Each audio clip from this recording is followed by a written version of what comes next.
Okay, so why do most agents struggle, right?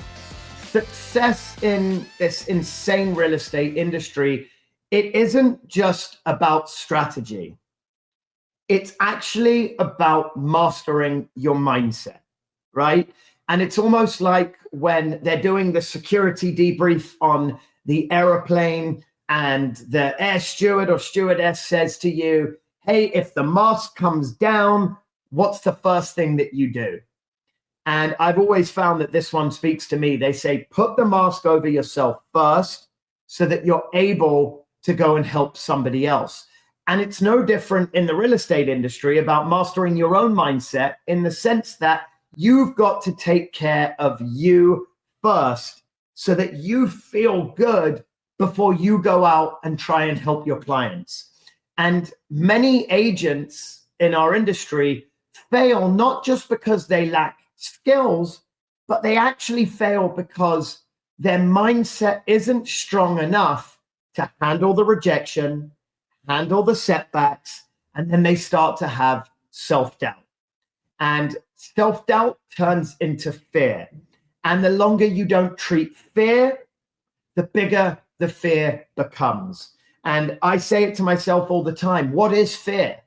It's false evidence appearing real, right? And you get a choice to live on the side of fear or live on the side of faith.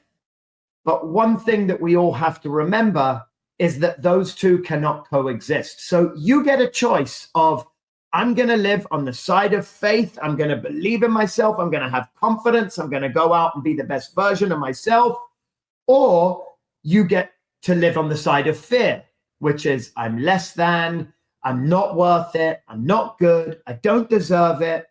And those are a lot of the things that if you don't take care of yourself, they'll overcome you in your day-to-day business. So to master your mindset, you've got to reframe challenges as opportunities. You've got to see obstacles as stepping stones for growth. So think about that. Reframe challenges as opportunities and see obstacles as stepping stones for growth. Therefore, you'll never look at failure as failure. You'll look at it as a learning curve for a step in the right direction. I think if you're in the real estate industry, you have to expect rejection. If you don't, you're going to get crushed. But if you expect rejection, it all becomes a part of the journey. And I've always lived by every single time I hear the word no, I'm closer to a yes. And once you start shifting your mindset to that, it's very powerful. Because anytime you hear a no, it's only going to get you more excited and it's going to challenge you more and it's going to push you harder to get closer to that yes. Confidence, it is the key to your success. If you build confidence in your skills and abilities, you can overcome fear and hesitation, right? Think about that. No fear is going to stand in the way of your success. The longer you leave a fear, what happens? The fear becomes bigger and bigger and greater and greater. And the bigger that fear becomes, the less likelihood you have of getting in front of it and challenging it. Whereas if you diminish that fear and make it so small and irrelevant and get in front of it and throw that fear right behind you, you can challenge yourself to overcome any fear in your business every single day. Setbacks are setups for comebacks. Think about that. Learn from your failures and use it as fuel for your success. Again, it's how you frame objections, rejection. Think about things differently. Setbacks aren't setbacks. They're setups for comebacks. Once you start to learn that, it becomes incredibly, incredibly powerful. Let's talk about mindset strategy, right? There's 4 points I live by and I want to go over. The first one is identify negative self-talk. Recognize when negative thoughts appear and replace them with positive affirmations. It is so easy for negative thoughts to come into our mind and overwhelm us and the fear to become bigger and bigger, that if you start again to change the mindset strategy and truly think about those negative thoughts instead of actually allowing them to negatively impact you, but just replace them with positive affirmations, you will see the power of what that does very quickly. Number 2 is focus on what you can control. Think about that. Really focus on the present, right?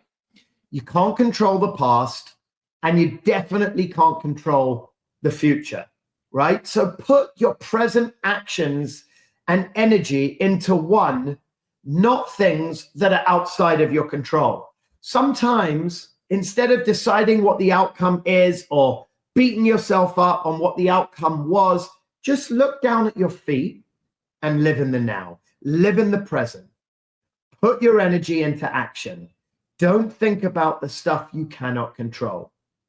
Number 3, we talk about it all the time, is set your goals. Visualize your success. You got to break down your goals into actionable steps. Write them down, manifest them, live them, breathe them, sleep them, read them when you wake up, read them at lunchtime, read them before you go to bed. Like, really live inside your goals. Visualize your success. Some people like to create boards. Others like to write them down, where I'm going to be in 5 years, what I expect myself to be. But if you start living and breathing that level of success, you will be blown away of how those things come to fruition. And finally, number 4 is celebrate your small wins. You know, I think we're all waiting for the big win or the big paycheck, but no, stop for a moment and celebrate the small wins. Recognize every single positive step to keep motivation high. And it could be anything. It could be meeting somebody, could be something you did in a day. It could be absolutely anything, but stop and celebrate the smaller wins. Let's challenge ourselves and move now to how we handle mental setbacks, because so much of what we do is mental from so many different standpoints. If you're in the real estate industry, you are probably mental. This is a very challenging industry. It's competitive. It can be scary, but you've got to truly understand how to handle those setbacks, right? Setbacks in life are inevitable. It's how you stop them, not allowing them to stop you, right? When you face a challenge, focus on what you can learn from that challenge. Focus on what action you need to take next, because resilience is built through practice. So you've really got to appreciate and identify the fact that if everything was a straight line going up, your success would be boring. So the setbacks, whilst they might be challenging, they're necessary so that you can focus and get yourself to the next stage.